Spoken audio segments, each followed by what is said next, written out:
गौतम बुद्ध और आलसी आदमी की कहानी। गौतम बुद्ध अपने ध्यान में बैठे थे कि वहां पर एक आदमी आया। यह आदमी अपने आलसीपन से बहुत ज़्यादा परेशान था।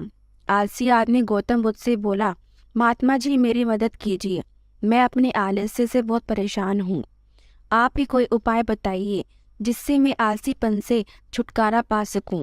गौतम बुद्ध ने उस व्यक्ति से कहा, पहले मुझे ये बताओ कि तुम्हें क्यों लगता है कि तुम आलसी हो। आलसी आदमी बोला, सिर्फ मुझे नहीं, मेरे परिवार वालों को और मेरे आसपास के सभी लोगों को ऐसा लगता है कि मैं आलसी हूँ। गौतम बुद्ध ने फिर उससे पूछा, क्या तुम जानते हो आलस्य होता क्या है? आलसी व्यक्ति बोला, नहीं, मैं नहीं जानता हूँ, किंतु मैं इतना ज़रूर जानता हूँ कि आलस्य बहुत बुरी चीज़ है। इसकी वजह से मुझे बहुत नुकसान हुआ है जीवन में। गौतम बुद्ध बोले, जिस परेशानी से तुम छुटकारा पाना चाहते हो, पहले उसके बारे में पूरी जानकारी ले लोगे तो उससे छुटकारा पाना आसान हो जाएगा। आलसी व्यक्ति बोला, भगवान, इतनी बुद्धि तो मुझ में नहीं है, आप ही मुझे इस समस्या के बारे में जानकारी दीजिए। गौतम बुद्ध बोले, आलस्य एक मानसिक अवस्था है, एक विचार है जिसे जाने अनजाने में हम खुद ही जन्म देते हैं। आलस्य दो मूलभूत कारणों की वजह से ही जन्म देता है, एक है शारीरिक और दूसरा मानसिक। शारीरिक कारणों में पहला कारण है गलत तरह का भोजन। हम सभी जानते हैं कि हमारे शरीर को भोजन से ऊर्जा मिलती है और यह ऊर्जा सजीव चीज़ों से मिले तो अच्छी, यानी कि प्राकृतिक रूप से जो हमें भोजन की वस्तुएं प्राप्त होती है उनसे अगर यह ऊर्जा मिले तो हमारा शरीर इससे अच्छी ऊर्जा प्राप्त करता है। इससे उलट यदि हम निर्जीव वस्तुओं से ऊर्जा प्राप्त करते हैं तो यह हमें आलस्य की ओर ले जाती हैं। दूसरा कारण, हमारी शारीरिक गतिविधियों भी हमें आलस्य के चंगुल में फंसा सकती है। गौतम बुद्ध ने आलसी व्यक्ति को अपने शिष्यों की तरफ इशारा करते हुए कहा कि देखो, इनके चलने फिरने बैठने के तरीकों में तुम्हें कुछ अलग नजर आ रहा है।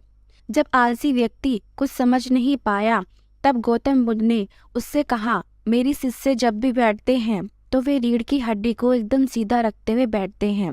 चलते हैं तो उनके दोनों पैरों के बीच अच्छे से संतुलन बना रहता है और जब वह सोते हैं तो उनका शरीर एकदम शिथिल रहता है। ऐसा करने से उन्हें रात्रि में एकदम सही तरीके से नींद आती है। आलसी व्यक्ति बोला, लेकिन नींद तो आलस्य का ही एक असवरूप है। बुद्ध बोले, हाँ, अगर उसे ज़्यादा मात्रा में लिया जाए तो नींद कम मात्रा में लोगी तो तुम्हें अगले दिन थकान महसूस होगी और ऐसा करने से ज़्यादा आलस्य शरीर में आएगा। नींद ज़्यादा लोगे तब भी यह परिणाम होगा, इसलिए नींद को ना ज़्यादा ना कम, एकदम सही मात्रा में लेना अति आवश्यक है। आलसी व्यक्ति बोला, हाँ, यह तो मैंने भी अनुभव किया है। बुद्ध बोले, अब मानसिक कारणों के बारे में जान लो। मानसिक कारणों में सबसे पहले हमारी पुरानी गलत धारणाएं। अक्सर ऐसा होता है कि हम पहले जिन कामों में असफल हो चुके हैं, हमारे अंदर ऐसी भावनाएं बन जाती है कि हम उस काम में हमेशा असफल होते रहेंगे, जिस वजह से हमें उस काम को करने में आलस आता है।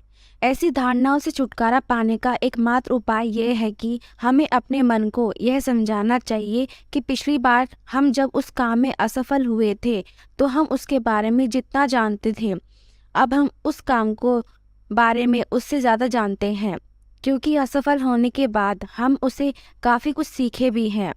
बुद्ध बोला, तीसरा कारण है आलसी और कामचोर लोगों की संगत। कई बार ऐसा होता है कि हम आलसी नहीं होते, मगर जिनके साथ हम रहते हैं वो हम उन जैसे बनने लगते हैं। इससे छुटकारा पाने का उपाय बहुत सरल है। कामचोर और आलसी व्यक्तियों से दूर रहो। ऐसे व्यक्तियों की संगत में रहो जो अपने काम को बड़ी लगन से करते हैं और तुम्हें कुछ सिखा पाए। गौतम बुद्ध ने चौथा कारण बताते हुए कहा, यह कारण आलस्य के लिए सबसे बड़ा कारण है, काम को कल पर टालते रहना। यह कारण इतना शक्तिशाली है, किसी भी व्यक्ति को बर्बाद कर सकता है। इससे बचने का सबसे आसान उपाय है कि जो काम जितनी जल्दी संभव हो उतनी जल्दी कर लिया जाए। गौतम बुद्ध ने आलसी व्यक्ति से एक सवाल पूछा, मान लो तुम किसी रेगिस्तान में फंस गए हो और तुम्हें प्यास लगी है, तो तुम क्या करोगे? आलसी व्यक्ति बोला, मैं जल्दी ही रेगिस्तान के आसपास कोई गांव की तलाश करूंगा या ऐसी जगह की तलाश करूंगा जहां पर मुझे पानी मिल सके। गौतम बुद्ध बोले, अगर तुम्हें काफी देर ढूंढने पर भी पानी ना मिले तो तब तुम क्या करोगे? आलसी व्यक्ति बोला, मैं तब भी अपनी तलाश जारी रखूंगा, क्योंकि ऐसी परिस्थिति में मेरे पास कोई और दूसरा विकल्प तो होगा ही नहीं। गौतम बुद्ध बोले, बिल्कुल सही। और यही है मानसिक स्तर पर आलस्य का चौथा कारण, किसी भी निश्चित लक्ष्य का ना होना। यह भी आलस की ओर लेकर जाता है। अब सुनो पांचवें कारण के बारे में। गौतम बुद्ध बोले, सोचो कि तुम्हारे पास काफी सारे सोने के दागिने हैं और जो तुम्हें एक जगह से दूसरी जगह पर लेकर जाना है। तुम चलते चलते थक जाते हो और किसी पेड़ के नीचे बैठ जाते हो और तभी तुम्हें दूर से तुम्हारी तरफ दौड़कर आ रहे डाकू दिखाई देते हैं।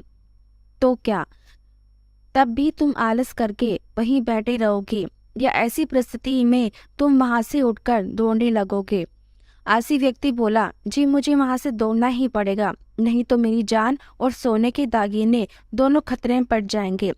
बुद्ध बोले, यानी कि तुम्हारे पास एक ठोस वजह होगी दौड़ने के लिए। यही है आलस्य का पांचवा कारण, किसी भी काम के लिए ठोस वजह का ना होना। आलसी व्यक्ति महात्मा बुद्ध की बातों से संतुष्ट हुआ। वह बोला, महात्मा जी, अब आलस्य के बारे में सब कुछ जान चुका हूँ।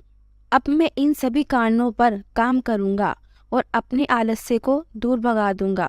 दोस्तों, आशा करती हूँ कि गौतम बुद्ध और आलसी व्यक्ति की कहानी आपको अच्छी लगी होगी। इसे सुनने के बाद अब आप कभी भी जीवन में आलस नहीं करेंगे। धन्यवाद। दोस्तों, आपको मेरी कहानी कैसी लगी ज़रूर बताइए और मेरे चैनल को लाइक और सब्सक्राइब करना ना भूलें।